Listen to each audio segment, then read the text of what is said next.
Hello, everyone. I'm Apostolis from Eurovisionfun.com. I'm Stella, and really happy to have together. It's Janek from Estonia. Hey, how are you? I'm not too bad. I'm just feeling a little bit cold here in Estonia. So we've got quite a few snowstorms. It's quite icy, and yeah, last week has been horrendous, but this week is a little bit milder, but it's pretty windy today. So yeah. How cold it is in Estonia? I think today was like -4 or something.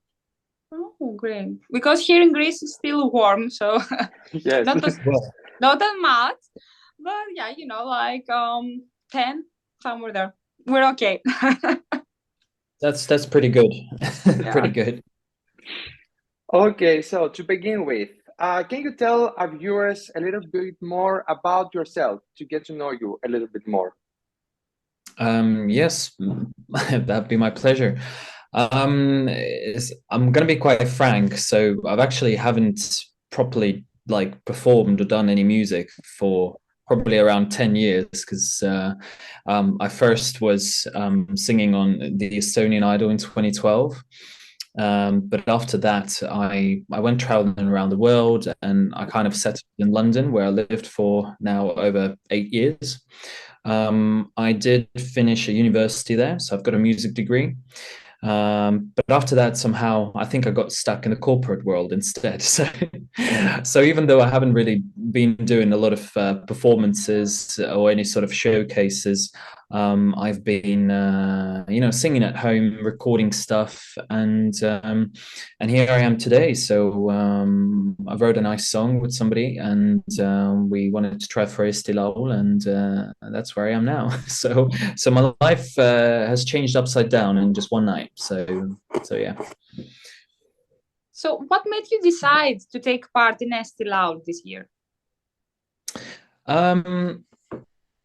So music has been with me since my childhood, and I really enjoy singing and writing and going and listening to other artists perform. And I kind of felt that in the past couple of years I wasn't getting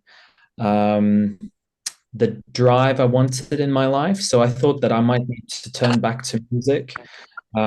So that's why I started writing a bit more and trying to cooperate with other people and try for Eesti Laul, because I think it's a great platform to introduce yourself to people, and not just in Estonia but also abroad, because there's a lot of fans who love Eesti Laul. So it's really famous. So yes. And you came up with the song House of Glass. Do you want to tell us a little bit more about your entry? Yes, sure. So House of Glass is actually, it is a love song. So many of us love singing songs about love. I think a lot of people can relate, but it is, it's not a sad song, I must say. It's a feeling of frustration, misunderstandings that happen in a relationship. It's about a breaking point that happen in all relationships at one point, when love still exists, but things just don't work. And the song is basically singing about, why are we fighting? Can we find a way to stay together?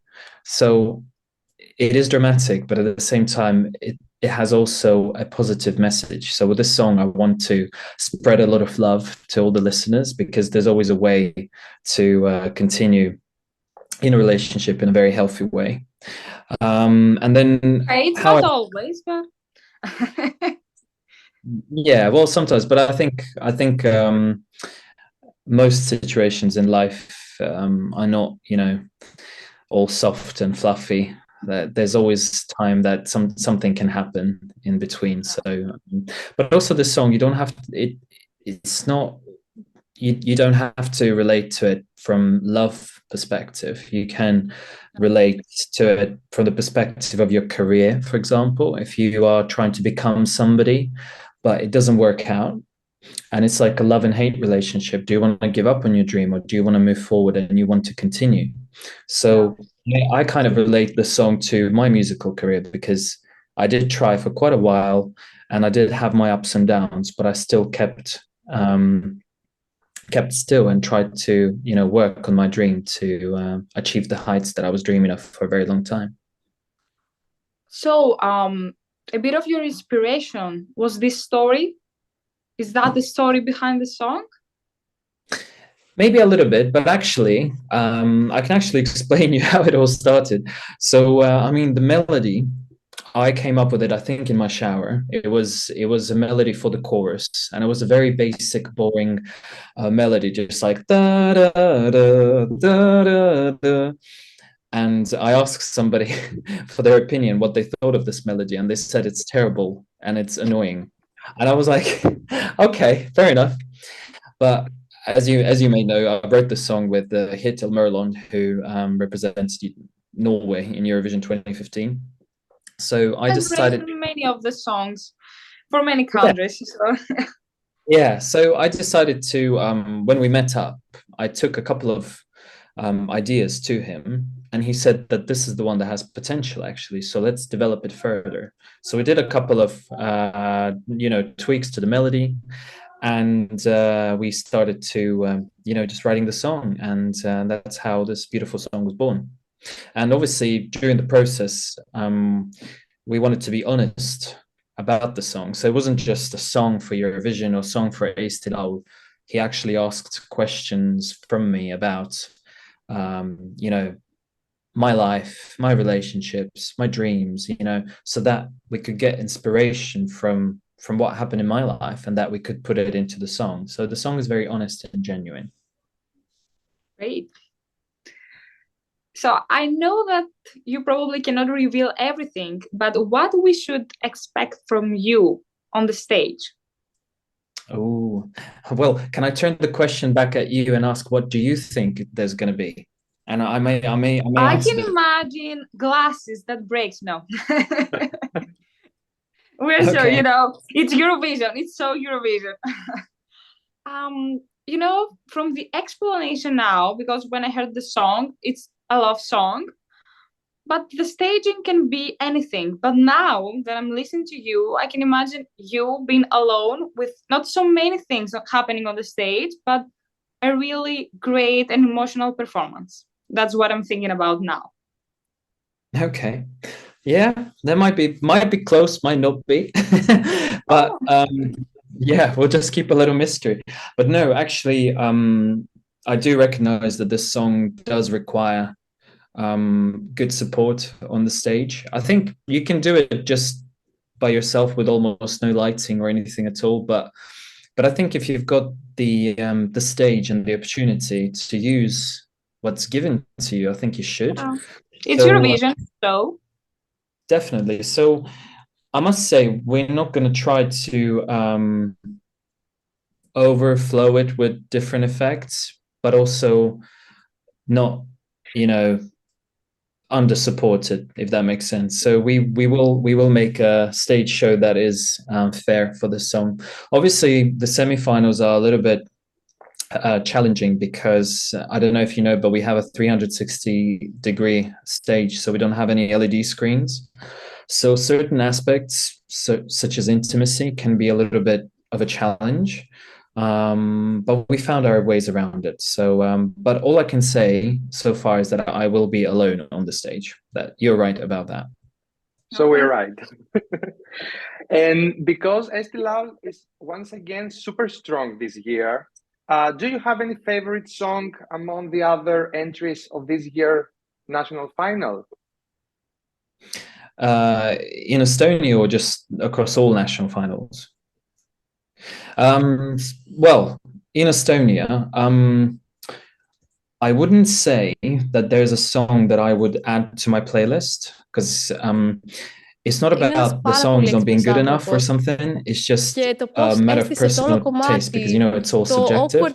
It's extremely rare when I like a song on Spotify and I will add it to my playlist or put a like on it. It probably happens like maybe 2 or 3 times a year.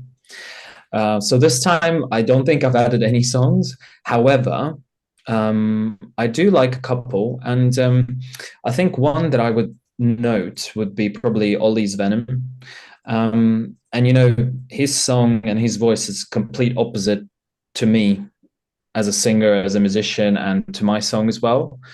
But I think what he was successful in doing is writing a ballad that works in that particular alternative rock genre. So no matter what genre that song will be taken into, I will probably like it, whether it's going to be a pop song or a rock song, or it's going to be probably in a bit of a jazz key or anything like that. I think he's just done a great job, because I'm attracted to good melodies, good structures, and I think this is what he achieved. So I think so far that's probably musically probably my favorite song for now. Great. So I'm really curious to know which one is your favorite Estonian entry from all the time. Yeah, it's pretty easy. Urban Symphony Rändajad. Okay. We all I think love that because entry. yeah. Not all, but yeah, it's a good entry. I love it. You know, I don't like this one, but yeah. I'm probably one of the least people that don't like this Estonian entry, so I can understand. I think for me personally, the lead singer Sandra just was one of my first kind of Estonian inspirations, because you know, she came across kind of a little bit shy, and she was really she's a very lovely person, like a very sincere and very lovely. And when I was much younger, I was quite shy and quiet sometimes, so I think I could relate to her quite a lot. Like you don't need to have too much to be able to do it, and this is why she inspired me. You know, with so little, she portrayed the mystery and the beauty just with what she's done, and I think this is what I really liked. And funny enough, we did once sing together in the end as well, so so that was a good honor to share a stage with somebody that used to be your big inspiration in the past. And do you have any favorite Eurovision entries in general from other countries?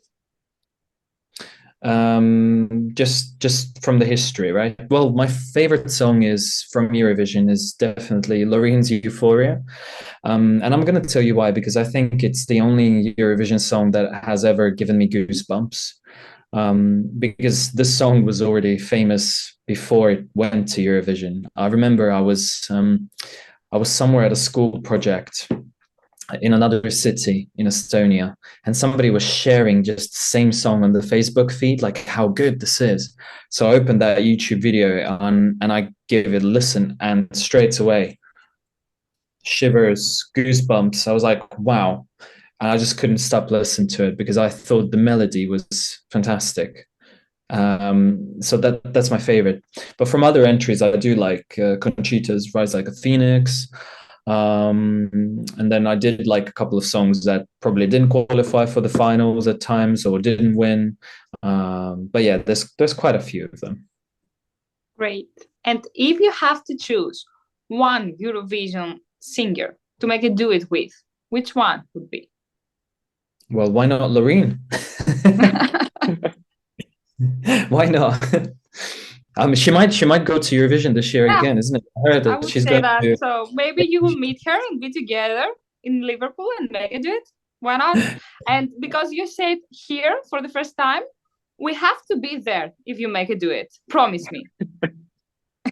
Oh, well, if we're both there, yes. I have it. Okay, record this. Notice this. Okay. Well, I'm not going to say no to... I'm not going to say no to Loreen, but she may say no to me. So no. Can make it You're happen. a great singer. Thank you. We're gonna show her this moment. She's gonna say yes. I'm sure about that. Fantastic. Well, thank you for your help.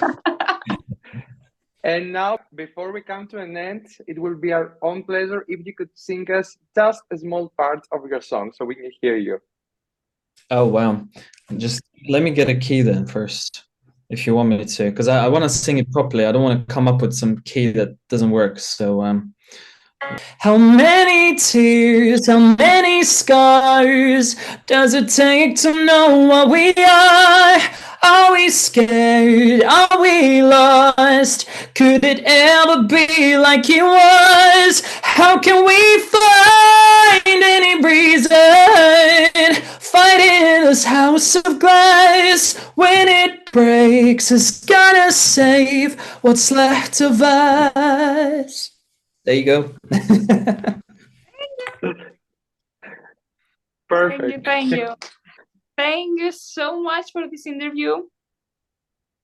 Thank you so much. It was a pleasure meeting you all. Wish you best of luck.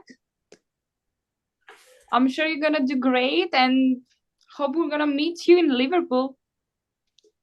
Thank you. Ευχαριστώ πολύ. Oh, thank you. Ευχαριστούμε. Bye. Bye bye.